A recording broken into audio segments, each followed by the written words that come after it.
Hey guys, AshleyBaz10 here. This is a video for casual game development. The first assignment for this unit was just this report. It was a design document explaining everything we wanted to do in our game, and this was quite an independent unit. Casual simply meant it had to use very limited controls, so my one uses mouse and left click only, which would be touch and dragging on a mobile game, and it essentially, the game only requirement was that it had to essentially be endlessly replayable.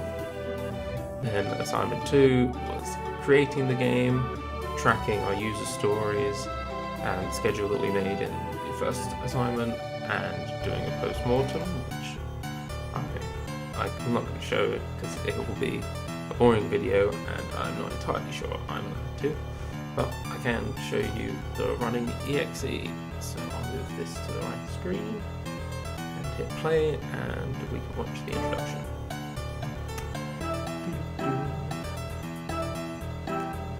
So here is my introduction cutscene that was made just in-engine. The alien comes and destroys the planet for this little logo animation. This is actually the long introduction, and it only plays the first time you open the game. So I'll quickly escape the game and open it back up again, and we'll see what happens.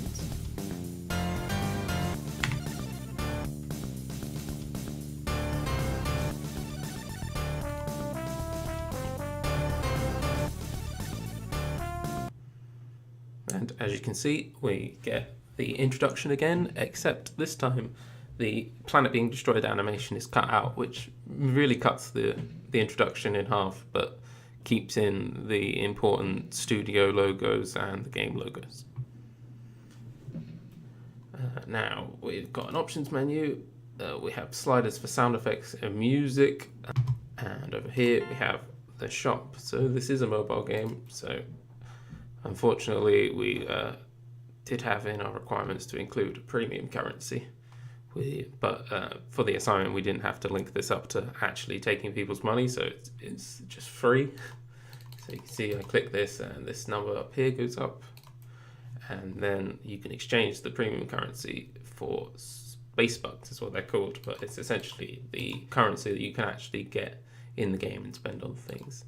So you've got towers in this game, so we've got, these are the first row of sort of standard attacking towers, and I'm just going to buy everything to show it all off really. These walls are defensive, and you know what, let's just rack up a bunch of money so I can show you everything in one go. The space bucks are used to buy these towers from the shop, but also to buy them in the actual game to place them where they are cheaper, but you need to pay for the unlock here. So actually I won't buy the black hole for now, and you'll see that the black hole doesn't appear, and we'll buy and equip the standard planetary weapon. These are kind of like ultimates from a MOBA or something. They charge up and then you can use them, and I'll come back and buy other ones of those later and show them off. But actually first let me check. Yep, we got lots of money. Let's play a game. And here we go. That was the loading screen there. The loading screen actually takes some time to, what's the word I'm looking for? It takes some time before it opens up the next level. And basically, this is part of the casual mobile aspect of it, in that we limit how quickly the player can replay, and they can use some premium currency to buy a thing. They can use the premium currency to restart the game quicker. So down here in the bottom left, there's a gap here. This is where the black hole would have been. It might have been nice to have a little lock image here, but I think it works as it is now. and there's lots of room to expand here, but these are of an appreciable size on mobile. So I've placed down basically one of everything that I have, just to show it all off. So we have the sun here, and it's classed as a defensive build. Any defensive build you can build in this spot, and this spot. And when you do that, you can move them up and down. So this is the slime wall. It gets hit by things and it deflects them, and it has some amount of health and then it's destroyed. The wall that was here in blue was the laser wall. That simply damages things that touch it, but also takes damage and it's destroyed when it's done.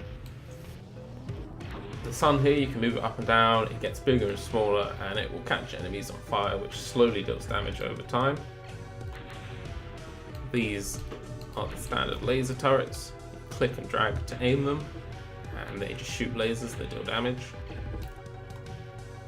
Here we have a bomb turret, which every now and then fires out a little bomb, which moves, waits a little bit, and then explodes.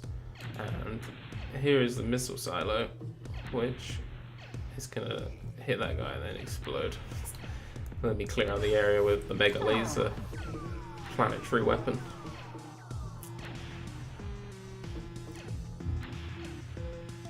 And you can move the missile. You can steer the missile, sort of seeking, and then let it go. This is an unfortunate artifact. It's a placeholder that accidentally didn't get changed in the final hand. It would be the place for the death animation for that larger monster. Now I'm just going to move everything to aim away, because I want to die. You wouldn't have this many towers in the main game until you'd been playing for a long time. So now we go back to the menu screen, and as you can see up the top here, there's a minus countdown, which I think is nice and spacey. It's 2.5 minutes, and essentially it counts down, and when you get to 0, it launches the game again. So now I'm just gonna buy and equip a new planetary weapon to show that off. We'll buy the black hole to show that off as well. I'll quickly go through these planetary weapons. Oh, I forgot to mention, but you can see when I click on these things, down in the bottom here it has some small text to either tell you what to do or just some quirky fun. So here you see the bomb turret fires a bomb with area of effect. Boing, bounce enemies, attacks back for ultimate karma with the slime wall. There's black hole sun reference because the black hole and the sun are next to each other. References are super funny. The planetary weapons, I'll just tell you what they do because it would be a waste of time to show you each of them individually. The mega laser you saw was just a massive laser that kills almost everything in its trajectory. The asteroid shower I'm about to use, so I won't spoil that. The EMP blast freezes all the enemies that are on the screen in place. This completely ruins the day of any melee enemies, but enemies that can shoot you will continue to shoot you.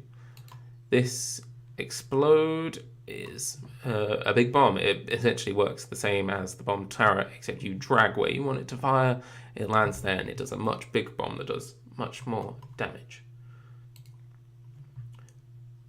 And I'm just going to buy a purpleonium to show you that instead of waiting here, you can get the purpleonium and you can pay to skip completely. Show off the moon. The moon you place down and it gives you a turret spot here. Usually you can't place turrets out in these defensive locations, but you can if you put a moon down, which is interesting. Gives you more firepower, but costs you more money. Right, this time, let's actually, so yeah, there's a second button for equipping.